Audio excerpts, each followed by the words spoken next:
Vou facer unha reflexión incómoda que fixen aí tomando café con un daqui de Carballo, falando das cousas que teño escritas e sobre todo pendentes de escribir, pero que sí que teño recollidas, non? El falaba de publicar así, e teño un amigo que sempre me di dalle forma xa a iso, que queremos ese libro, e eu sempre lle digo que teño o problema de autoeditar. O problema de autoeditar para min sería pois, corrixir, maquetar, cousas que eu non sei facer, non? Falaba das editoras e así. Daquela eu dicíalle que eu non quero depender dunha editora, e daquela eu falaba a el de escribir en castellano. E díxome, pero ti falas moi ben, o gallego expresaste moi ben. Eu dixen, eu escribo moi ben en castellano, porque durante moitos anos traballei en empresas grandes, onde o castellano era a lingua, sobre todo, para comunicarnos na escrita, non? Correo electrónico, calquera informe. Eu síntome galega, entendo que a miña identidade humana está moi marcada por, como a de todo o mundo, non? Por aquel sitio onde naces. Mais creo que pensar diferente hoxe é moi molesto, non? Esta idea de sociedade líquida ten bastante que ver con, Bauman dixo así, non? As persoas conectamos, pero esas conexións son circunstanciais, de conveniencia, aí entraría todo eso das identidades fragmentadas de Fromm, non? Sí, conectamos, pero mira, conectamos nisto, e aquí paras de interesarme ti porque este é outro departamento da miña vida, non? As propias persoas están fragmentadas, onde se pretende simplificar, todo se volve moi complicado. Complexo e complicado, que son cousas diferentes, porque resulta que teño que ter como os meus vínculos como en departamentos estancos. Fálase de fluir, pero non é nada fluido, é todo o contrario. Aí poderíamos conectar a miña vida está fragmentada, a miña identidade está fragmentada neses departamentos, e eu, cando estou neses espazos de socialización, estou dentro de outra fragmentación social e todo así. Agora ti imagínate ser galega e non fragmentarte. Pertences a unha comunidade moi pequena, que históricamente non carga con toda esta carga sobre da lingua e da cultura, e ti queres ser inteira. E agora, onde todo está fragmentado, e ti xa pertences a unha comunidade pequena, a propia comunidade estáse fragmentando, creo eu, que a exclusión que alguén como a min, que non son única, hai máis persoas así, sintes dentro de Galicia, é moi grande. Eu non me identifico, non acabo de identificarme co movemento galeguista, porque aínda está tamén fragmentado dentro de todo iso.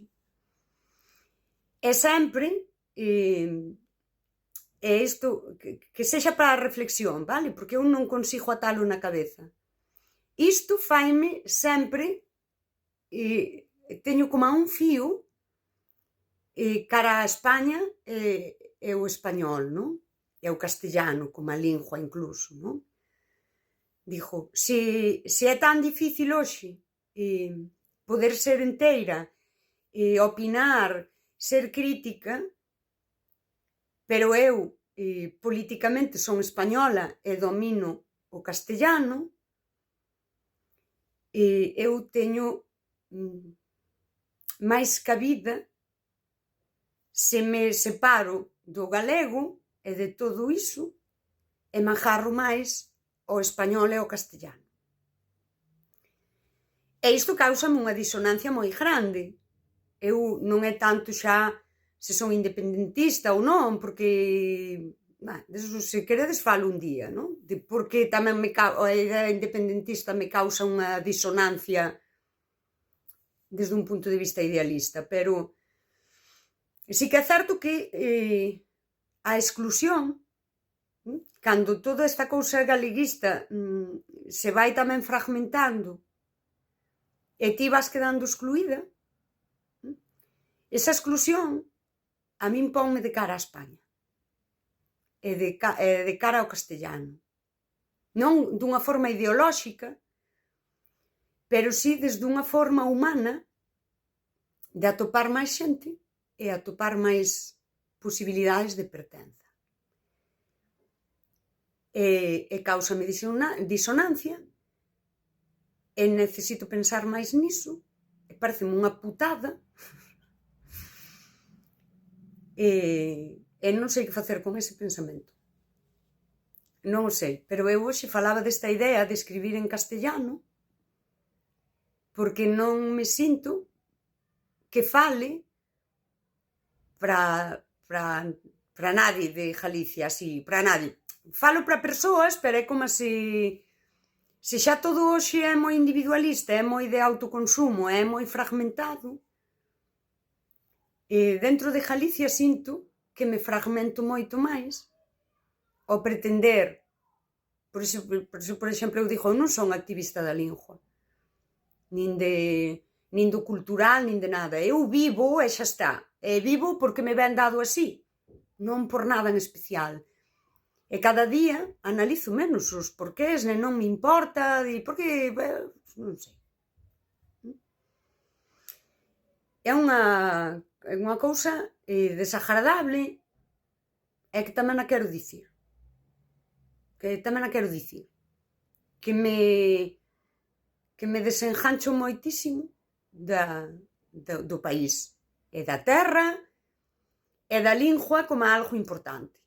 É dicir, a lingua para min non é algo importante, nin... Eu tive un pé nestas cousas do activismo lingüístico e tal. Non me resulta importante porque vivín a exclusión deses mundos da normalización, deses mundos culturais e intelectuais en galego, como a humana que pensa, que cuestiona, que quere expoñer opinións súas. E isto ten que ver ca sociedade líquida. Ten que ver con esa superficialidade que hai en todo, tamén nestes activismos.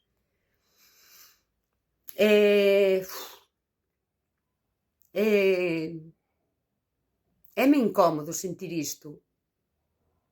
É-me moi incómodo sentirme desconectada do cultural como algo que pode ser creación e que pode ter un fondo político de reivindicación. Síntome totalmente desconectada diso. Aquí vos lo digo, coa miña estreleira e a miña pandeireta detrás.